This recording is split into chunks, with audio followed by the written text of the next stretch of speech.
What's up, family? Welcome into another edition of Make Every Second Count Live with me, your host, and international award-winning Make Every Second Count speaker. Now, I was so pumped up tonight.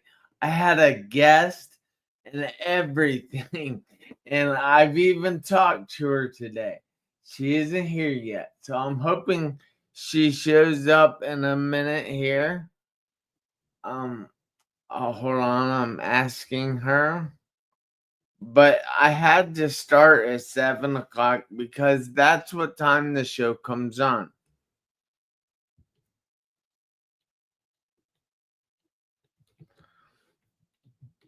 Are you coming?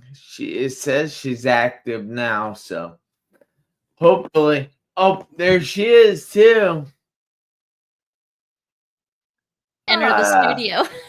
Hey, Mrs. Tammy. How are you doing? I am doing great. How are you, Jeff?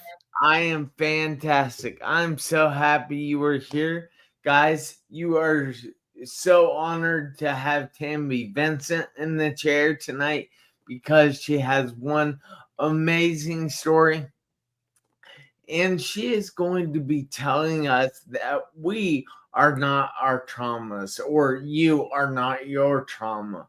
But first of all, I have to ask you if you would please, please, please share this episode out. Invite as many people to watch it as you can and tag some friends in the comments. I would absolutely love that.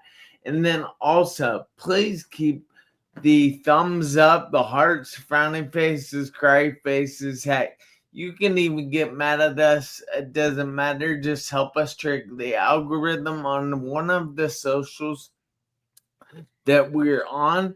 And then also keep the comments coming. We want to have more of a conversation than make just a presentation. And I know Tammy here is full of insights that will help you out in life. So, first of all, I need to say hello to Ben Bruce. It's good that you're here tonight. And hey, Adam, good you're here too. And Ben Bruce, I hope your girlfriend is there with you. And we will be seeing Robert here shortly, I'm sure. But with no further ado, I would like Tammy to take it away and give a little information about yourself. Tell everybody who you are, where you're from, and what you do. I would appreciate that immensely. Okay, well, first of all, thank you for having me, Jeff. I'm so glad to be here. But my name is Tammy Vincent. I am an ACOA empowerment coach. And for the people that don't know what that is, it's adult children of alcoholics and dysfunctional family empowerment coach. So I take people that have been through the muck and I help them get over it. I help them kind of walk forward in life and just be the happy themselves that they were meant to be. And I came upon this job kind of honestly because I didn't have that past. I didn't have that luxury until many, many years of training and therapy and practice and all of the things. And now I actually have shortcuts for people and tricks and tips, and I can make that whole healing process from growing up in chaos and dysfunction a little easier for people. That is so awesome. I'm glad that you found something to put your pain into that gives you a purpose. I like that. So, I know that we were talking a little bit, or you were talking a little bit in that part about things that you went through when you were growing up. Now, I believe that we have to grow through things in order to actually get through them. So, I know personally because I was involved in a very serious car accident. I spent 2.5 months in a coma and 3.5 in the hospital. I had a traumatic brain injury and I wasn't supposed to walk again, but I am here now and I am trying to show other people that they can accomplish anything. That's why I am enthused by your topic, You Are Not Your Trauma. But has there been anything that you have had to grow through?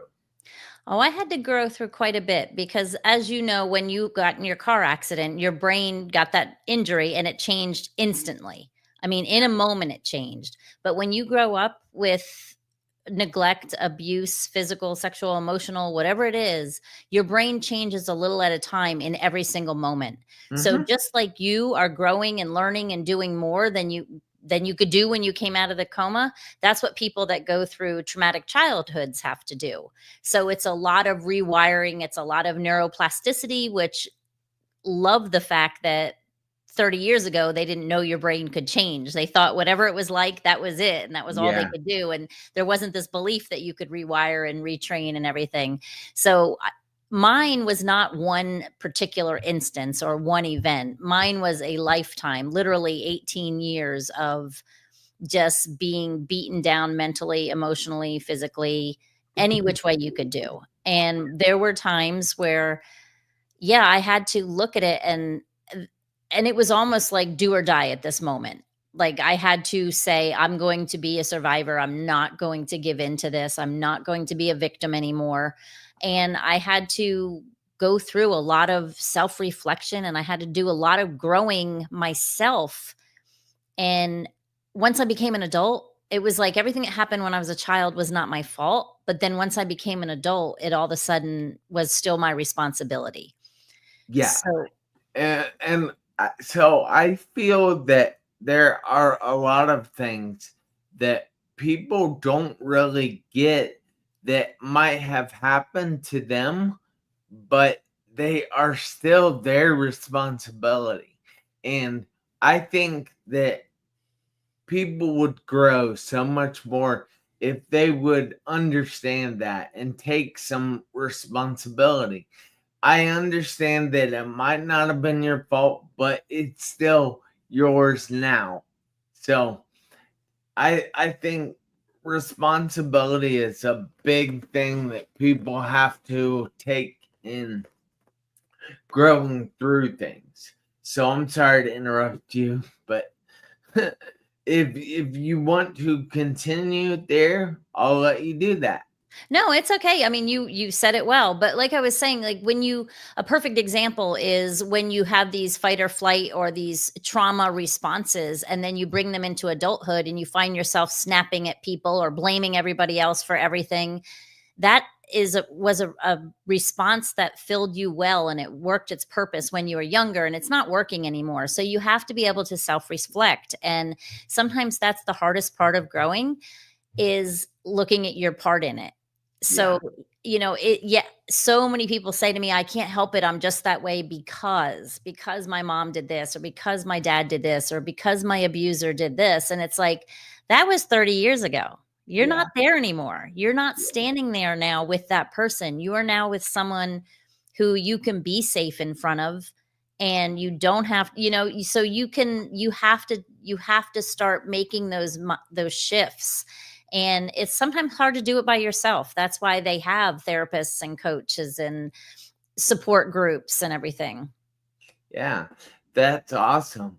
So I'm curious, what is the best way for somebody to realize why? Well, all right, gotta figure out how to word this better.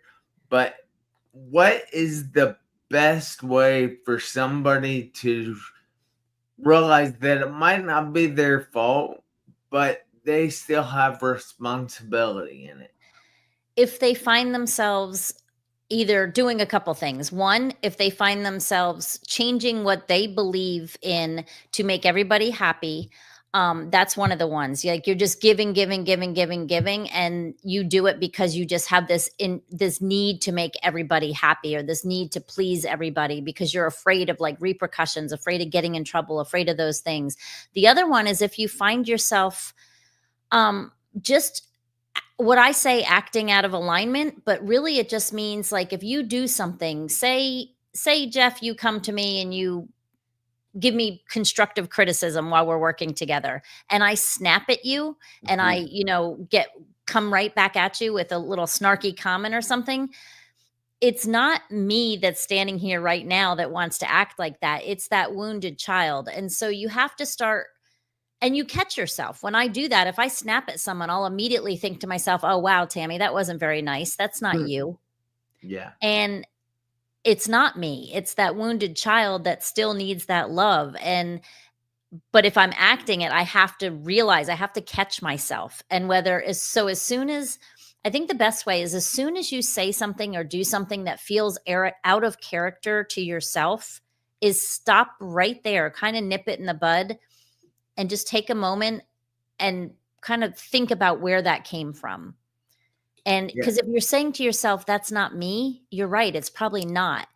But then you have to make a better choice. You have to say, apologize, take responsibility. Say, I'm so sorry I acted that way. I don't know why. I'm going to figure this out. And then you have to go back and you have to figure out why. Yeah. That makes a lot of sense. Um, so we actually have a question here from the chat. I couldn't think of what to call it.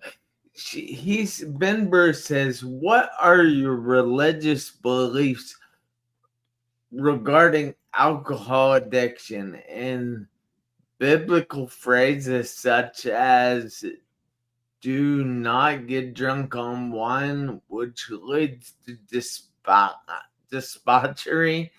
Instead, be filled with the Spirit." I don't Galatians. know. Yeah, it was a lot. And then it had Galatians in there about orgies and all that stuff. I really honestly, I look at it both ways. Now, first of all, I try not to ever get into what you believe in religion is totally your game. So I try not to get too much into that, but I look at it both ways. I mean, in the Bible, Jesus turned water into wine. Yeah, So he's not saying it's a sin to drink. I mean, but it's to me it's like everything in moderation.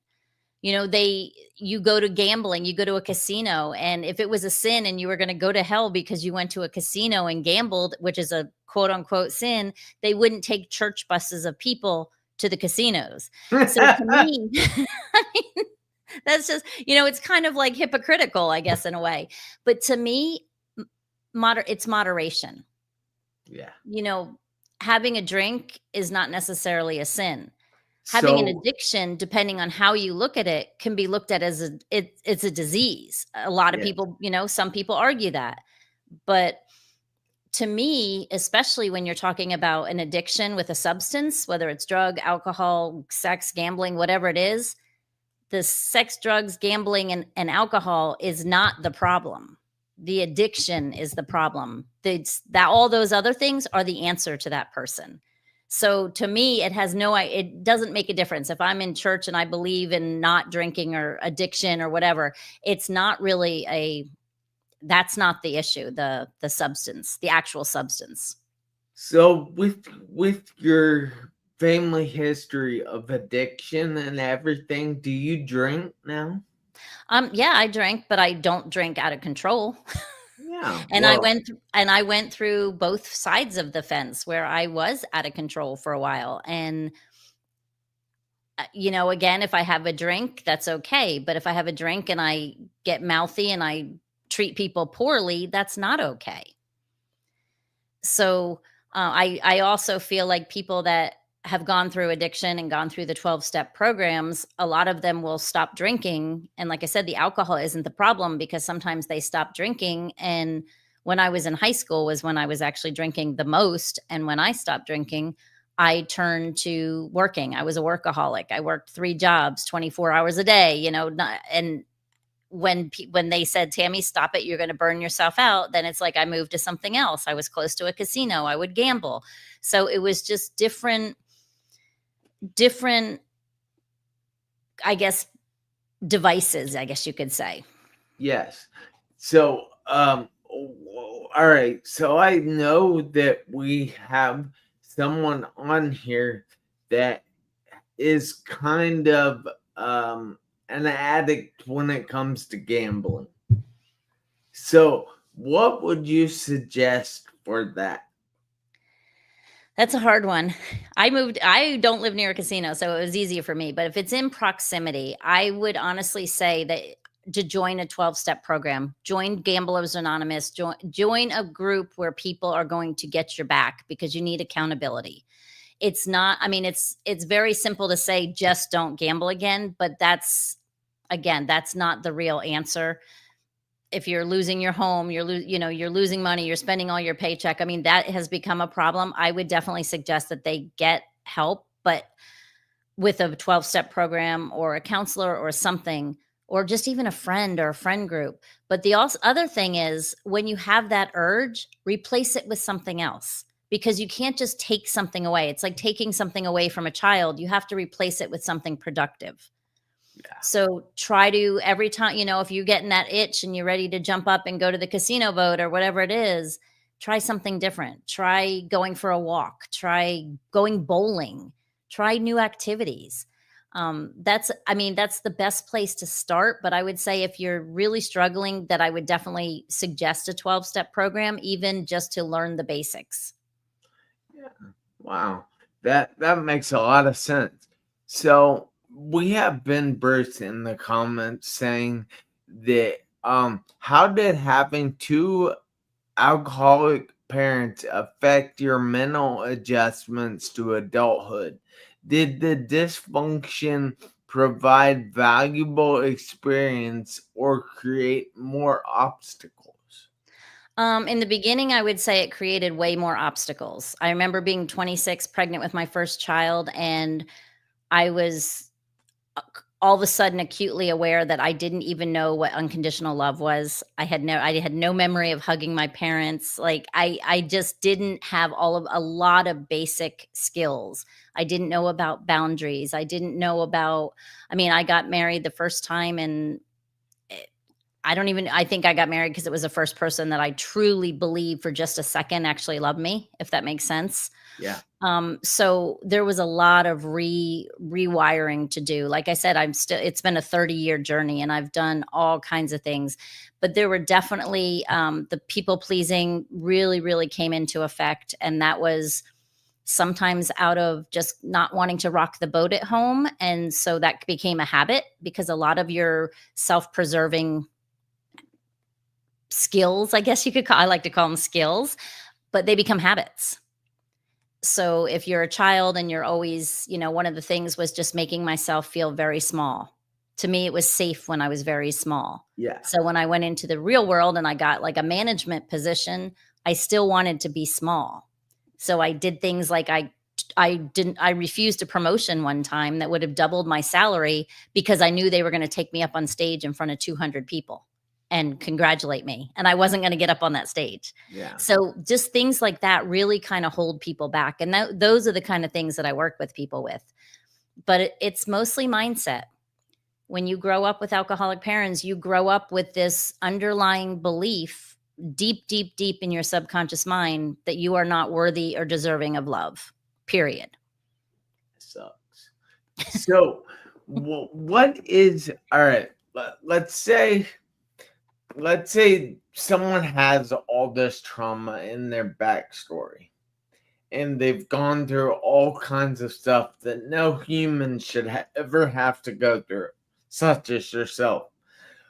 But how can they get to the point where they say that, hey, I am not my trauma. I'm leaving that all behind me. It's all in the past.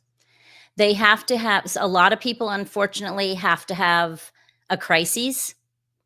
And if you don't have a crisis, you have to have a wake up moment. I call it the 2x4 in the side of the head because I didn't get just this little nudge. I got a 2x4. I got this, oh my God, if you don't do something, your entire generation after you is going to be destroyed.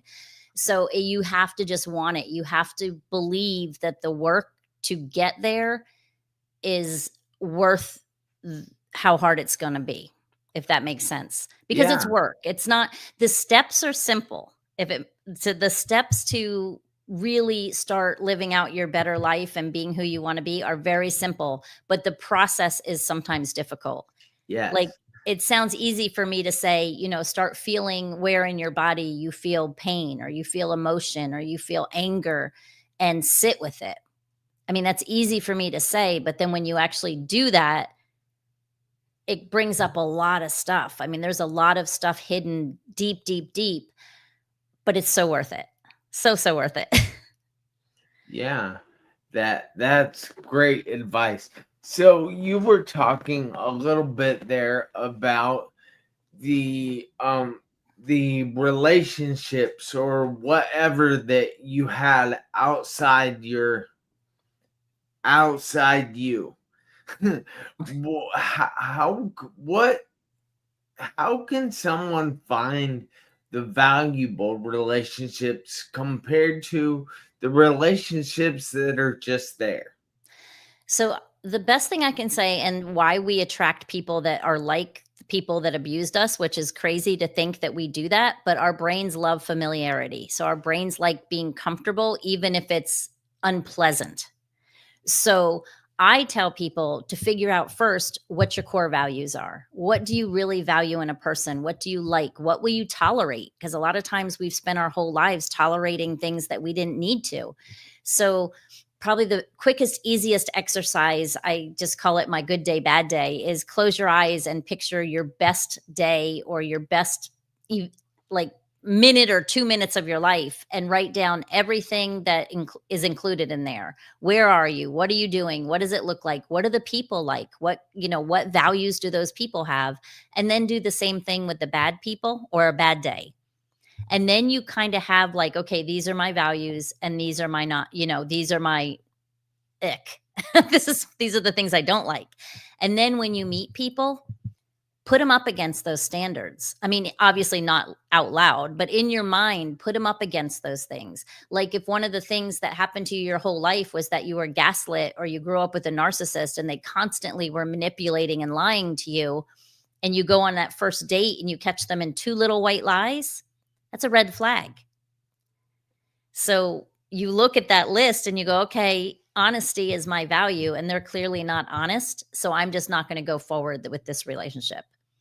And unfortunately, when you grew up with a lot of people that did not treat you right, like I said, your brain is familiar to be in touch and to connect with those people. So you're going to have to sever some ties with relationships down the road.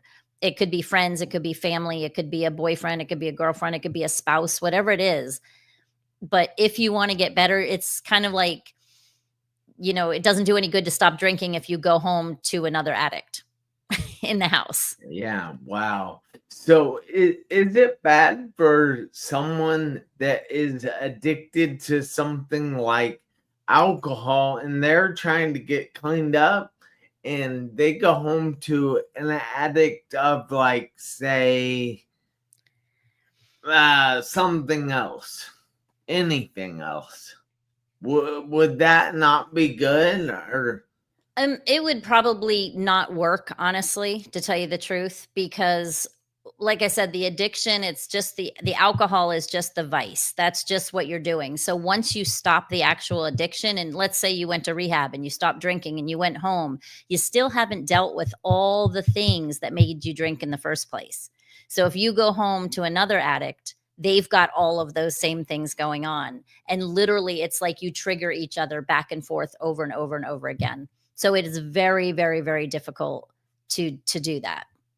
all right, that's a great answer. So I know this, well, actually, most of these questions weren't on the little layout that I sent you, but this is something I want to start asking more of. I know you really don't know that much about my story or anything, but what exactly does make every second count mean to you?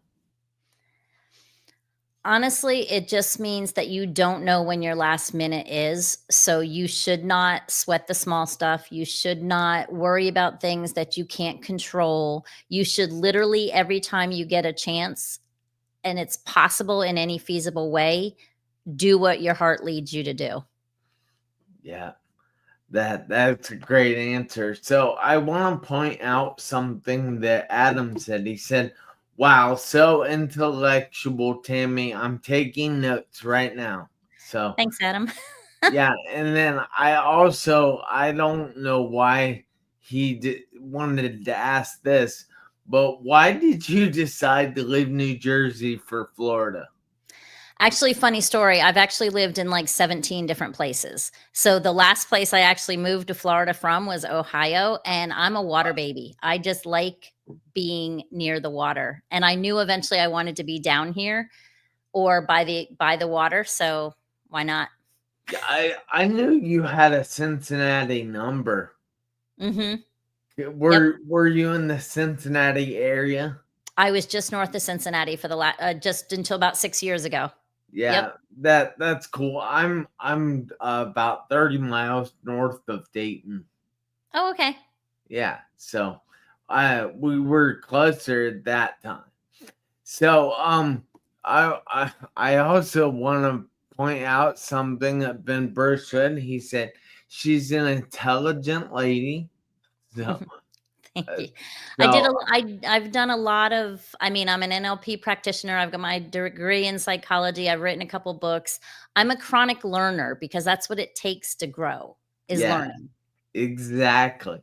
You know, I was actually working on something earlier, a new project that I'm working on, and I was just talking to Chat GPT. I shouldn't admit that, but I was. And she I was telling her that growing is not easy, but it is worth it. And it is going to take work. Mhm. But she says, "Yes, but you already said it is worth it." And I said, "Well, yeah, I guess I was right." So that's just something I wanted to bring up. But do you have any contact information you would like to give out? Yeah, they can just reach out to me either on my Facebook page, like message me on Facebook, or just you could just reach out to me at Tammy@TammyVincent.com. At TammyVincent.com. Mhm. Awesome, because my website is JeffMarconetteJr.com. There you go. All right. Well, I want to thank you so much for taking the time out of your evening to be here with me and the people watching. And I hope that people out there gain some knowledge from this. But I need everybody out there, including you, Tammy, to do me a favor this week, next week, and for the rest of your life. I need you to make every second count. Why? Because you never know when, not if, but when the seconds will run out on your one life. I'll see you guys back here next Tuesday, 7 p.m. Eastern Time. And until then, you have a great week. Thanks again, Tammy. Thank you.